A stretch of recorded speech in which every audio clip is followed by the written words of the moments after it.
I'm going to do something a little bit different and read an explanation of this poem after I read the poem itself, and it's about rape, personal experience. What struck me about it was that it was an ordinary day, ordinary, and after it happened, while it was still happening, everything was ordinary. Ordinary street, ordinary truck, ordinary tree. It was still the same earth. The world had not changed. The trees had branches. His fingers around my neck and was, ordinary fingers seemed fat. My head against the seat, against the moon. Branches, trees, threatening to, don't say anything around. And the fingers against my neck, against the seat. No, too weak, too. The car door, slip the hand to the survival. The moon waits outside for me? No. Will I come out? Even today, there's no art, there's no just solid night, where hands, flesh hands curve into the stars, an ordinary night, and even the moon is mute.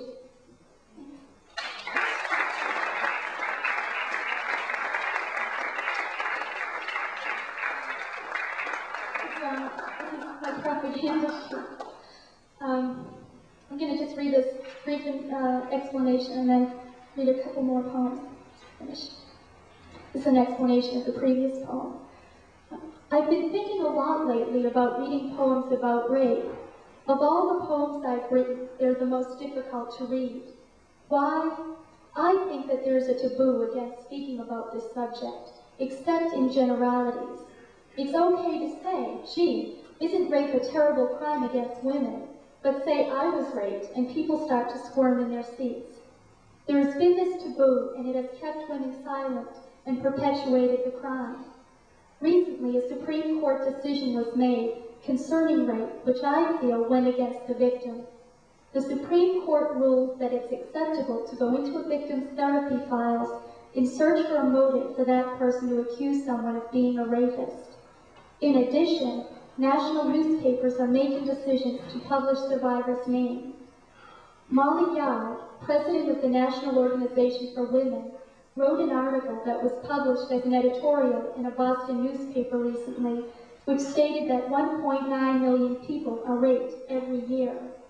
1.9 million rapes go unreported, and 100,000 are reported. Do you know how many people that is? If these people were to stand hand in hand, that line would reach 1,100 miles. That's for 1 year. That's a lot of strength. We could physically turn the Supreme Court on its side, physically, if not politically. Why is it that we can send the U.S. troops out to protect the women of Kuwait, who, granted, are important and need protection too, but not have a national rape policy? What does it take for something to be considered a national problem? 1,100 miles of people.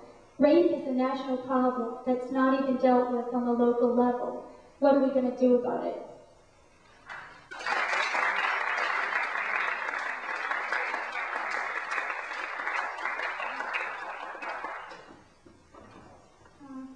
This is called White Flagging, and it's about the Tiananmen Square incident, that lone soldier who standing in the center of the road and waved down a row of tanks. White flagging. I couldn't help wondering what you had thought about as you stood in the center of the road, waving bare hands at a parade of tanks. And until they knew that you were simply a wild dancer, tiptoeing from one edge of the tank to the next, a magician in your own disappearing act, the soldiers thought you were a fool. But we identify so well with fools, fools and their open hearts, weeping in ways that we had forgotten, white flagging at the world. Fools live the lives the rest of us were meant to lead. And to think that for 6 minutes you could stop those tanks, that behind those glass eyes, those windows, inside, someone hesitated, someone paused, and sent the rest of us cartwheeling backwards to the hidden retreats of our own private sufferings.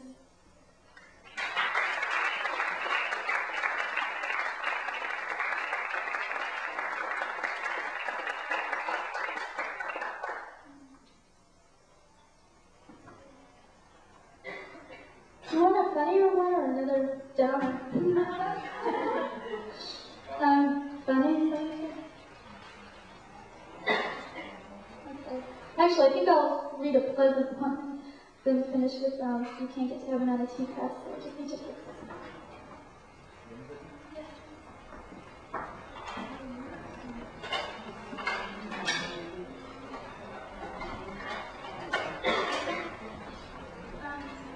Okay, this one is called Home, and it's from my sister Amy. Music in the background is Southern Rail, and it's a piece of theirs called Home that inspired this piece.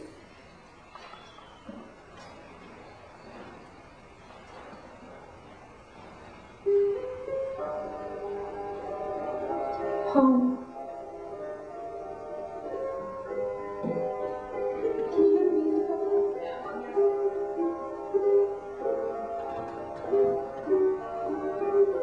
There was a duplex house on the top of the hill where inside Amy and I danced in the cellar to old records, folk dances. And I can still now see us dancing in this haze, blurred, moving slowly. Into midair we left and caught each other. There was a place where the doorbell rang loudly, and we ran, and inside the doorway could have been old friends. Stacy from down the street, Eric and Dougie, their bikes strewn across the lawn.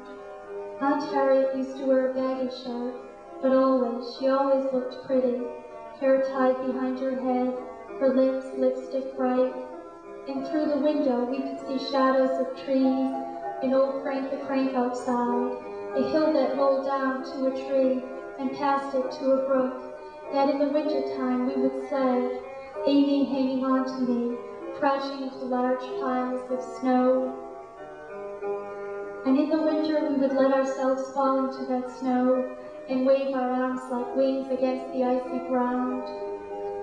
And we built from crystal snowballs high mounds that became houses, and we lived in them all winter long. There was a duplex house on the top of the hill where inside Amy and I danced in the cellar to old records, folk dances. And I can still now see us dancing in this haze, blurred, moving slowly. Into midair we left and caught each other.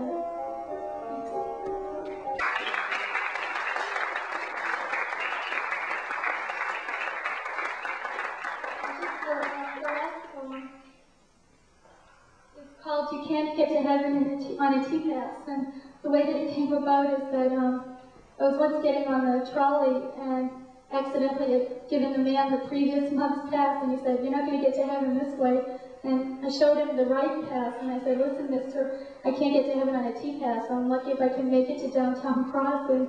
And that sort of inspired this poem. By the way, I'm sorry it's so hot in here. It's really hot for me, too. You can't get to heaven on a T pass, no, sir. The angels at Park Street won't show you around. If you think you'll get there on the T, then please don't wait for me. You'll be lucky if you make it to downtown. You can't get to heaven on a T-pass. On the T, you see, there's just no way to win.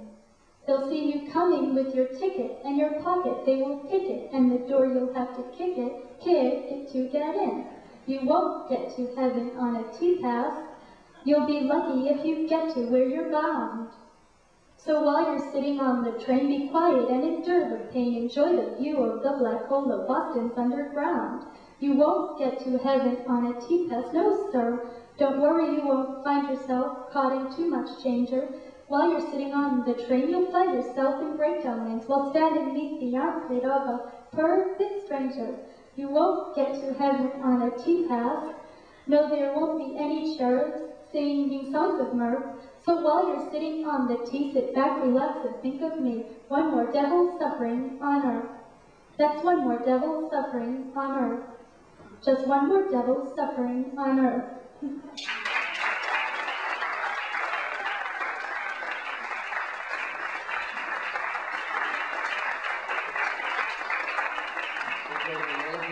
That was great.